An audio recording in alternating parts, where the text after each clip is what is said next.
Vir diegene wat mal genoeg is om die Two Oceans Ultra Marathon aan te pak Saterdag. Dit gaan nogals 'n warm begin aan die dag wees met 20 grade en dan raak dit baie warm in die middag, 30 in die moederstad met gedeeltelik bewolkte toestande en meestal 'n ligte winde. So asseblief drink genoeg water.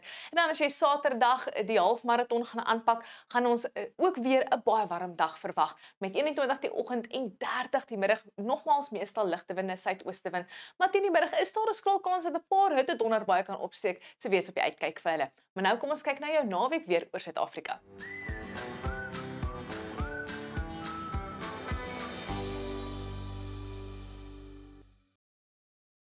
Daar is 'n groot kontras in die temperature en weer oor Suid-Afrika, want terwyl dit warm en droog is in die weste, het ons steeds hierdie band reën en donderbuie wat lê oor die ooste. Dit is reënerig en koud in die ooste van Suid-Afrika en dit bly koud die volgende paar dae met nog reën Saterdag in die noordooste en later sal enkele donderbuie weer opsteek in plekke oor Noordwes die Hoofveld en KwaZulu-Natal. Dan Saterdag het ons die laagdrukstelsel wat hier oor die Wes, die kus van KwaZulu-Natal beweeg. Hy gaan hierdie aanlandige sterk vloei veroorsaak wat moontlik swaar reën kan veroorsaak hier oor dele van die Wildekus en aangrensende binneland. So asseblief wees maar net waaksaam. En dan teen Sondag het ons nog sterk stelsel, 'n afsylaag wat naby aan die Weskus beweeg en hy gaan ook nou weer stormweer begin afbring vanaf Sondag hier oor Namibië, dele van die Noord-Kaap, die Karoo, asook die Weskus en nog donderbuie sal beweeg oor dele van die Vrystaat en Noordwes. Teen Maandag gaan 'n afsylaag weerstelsel nog nader beweeg met stormweer in die voorspelling vir groot gedeeltes van die Karoo, die Vrystaat en die Oos-Kaap en donderbuie gaan so ver wes en suid beweeg,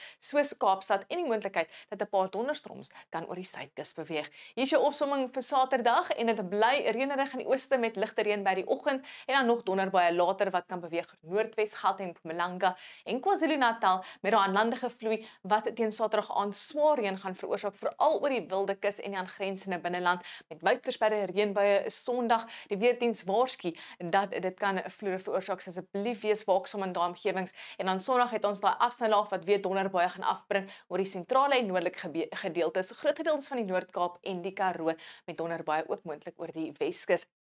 Die winde gaan lig wees Saterdag oor die binneland met daai aanlandige oos tot suidoostewind wat swaar reën gaan inbring vir dele van die Wildekus en 'n fris oostewind wat gaan waai langs die suidkus.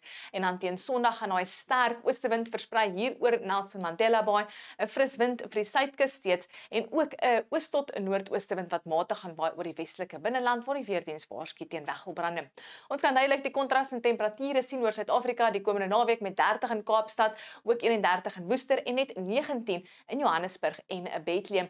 En dan Sondag bly dit steeds koelerig in die ooste met temperature net so rondom 20 grade, nogal koel hier in Noordwes en dele van die Oos-Kaap, net 16 in Komani, maar 33 in die weste in die omgewing van die Boland, waar dit baie warm en sonnig gaan wees en ook moontlik 'n paar donderbuie.